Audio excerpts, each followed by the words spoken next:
दोस्तों, आज की कहानी आभा, प्रतिभा और निखिलेश प्रेम कहानी।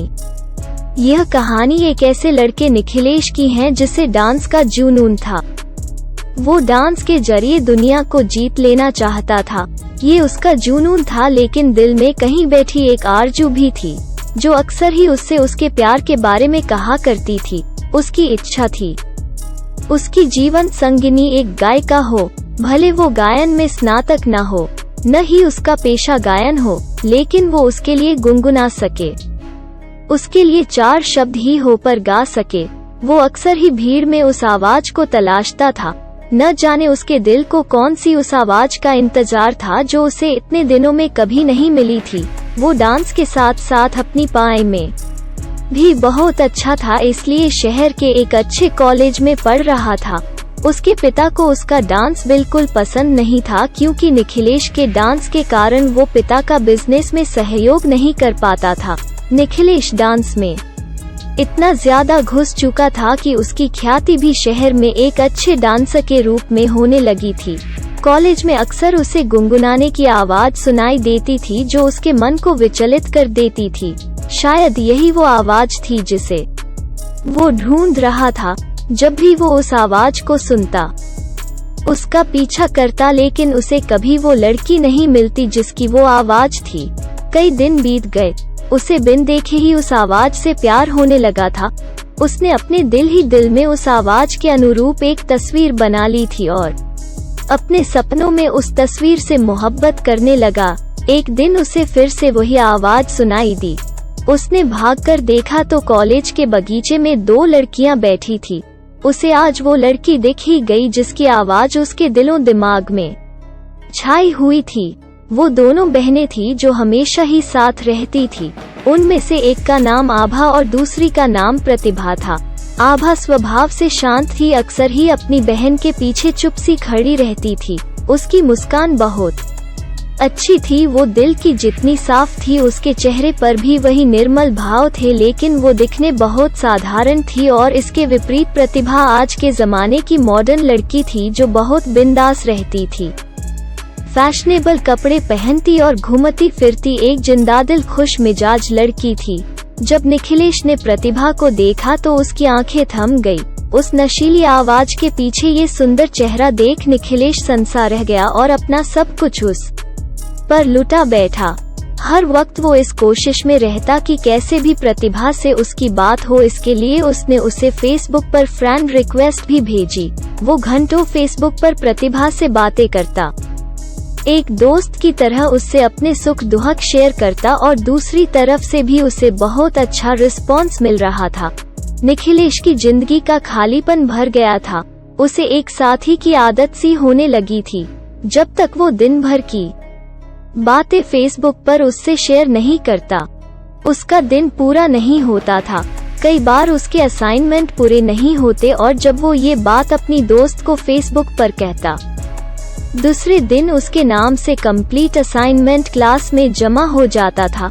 इसके अलावा जब भी निखिलेश को पैसे की जरूरत होती, उसकी फ्रेंड अपनी स्कॉलरशिप के पैसे उसके अकाउंट में ट्रांसफर कर देती। ऐसी कई बातें जो उसके कहते ही उसकी दोस्त पूरा कर देती थी।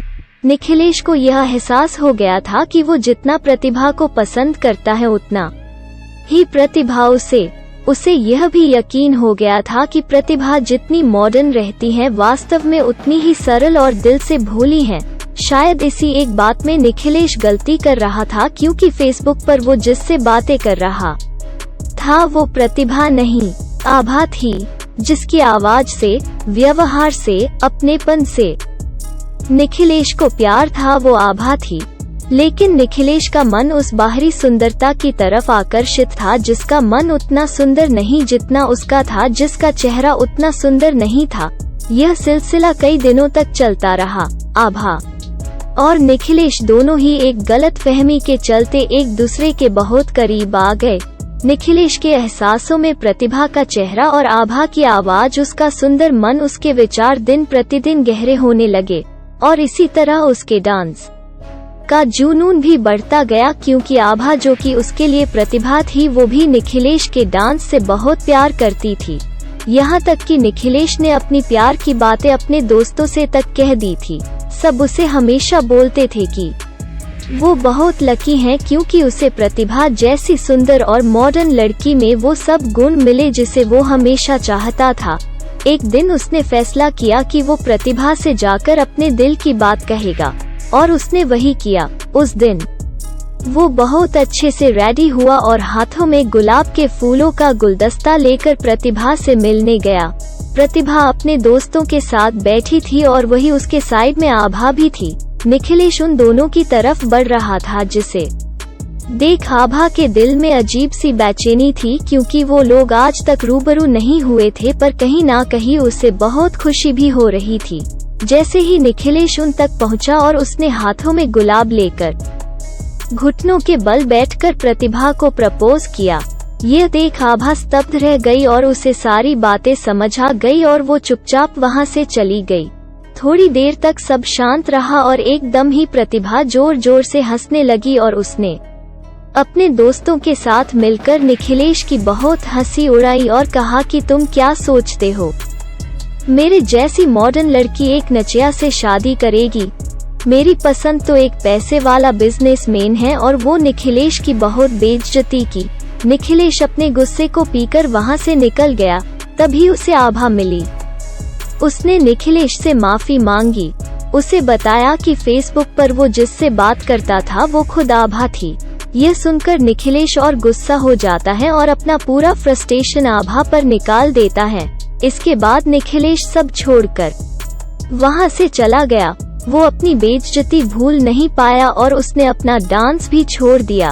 अपने पिता की इच्छानुसार बिजनेस करने लगा। वो दिन रात बस काम करता। उसे बिजनेस में बहुत सफलता मिली, लेकिन हर रोज उसकी आंखों में वो एक दिन घूमता रहता। जब उसकी बेइज्जती हुई थी, उसको सभी ऐशो आराम मिला लेकिन चैन नहीं। उसके चेहरे पर हंसी तभी आती जब उसे फेसबुक पर कही आभा की कोई बात याद आती थी। दूसरी तरफ आभा भी उसे बहुत याद करती थी। एक दिन आभा को एक बहुत बड़े डांस कंपटीशन के बारे में पता चला। वो चाहती थी कि इसमें निखिलेश हिस्सा ले, लेकिन वो कैसे निखिलेश को इसके लिए मनाती? उसे निखिलेश के बारे में बस इतना पता था कि वो अब टाउन में नहीं है और एक सफल बिजनेसमैन बन गया है। आभा ये जानती थी कि निखिलेश कितना भी अमीर हो जाए, वो डांस के बिना खुश नहीं होगा और वो उसे ये खुशी देकर अपने मन का बोझ कम करना चाहती थी। इसके लिए उसने निखिलेश का पता इंटरनेट में निकालकर उसे एक शुभचिंतक जो कि निखिलेश के डांस का फैन है के तौर पर एक लेटर भेजा जिसमें डांस कंपटीशन का जिक्र था।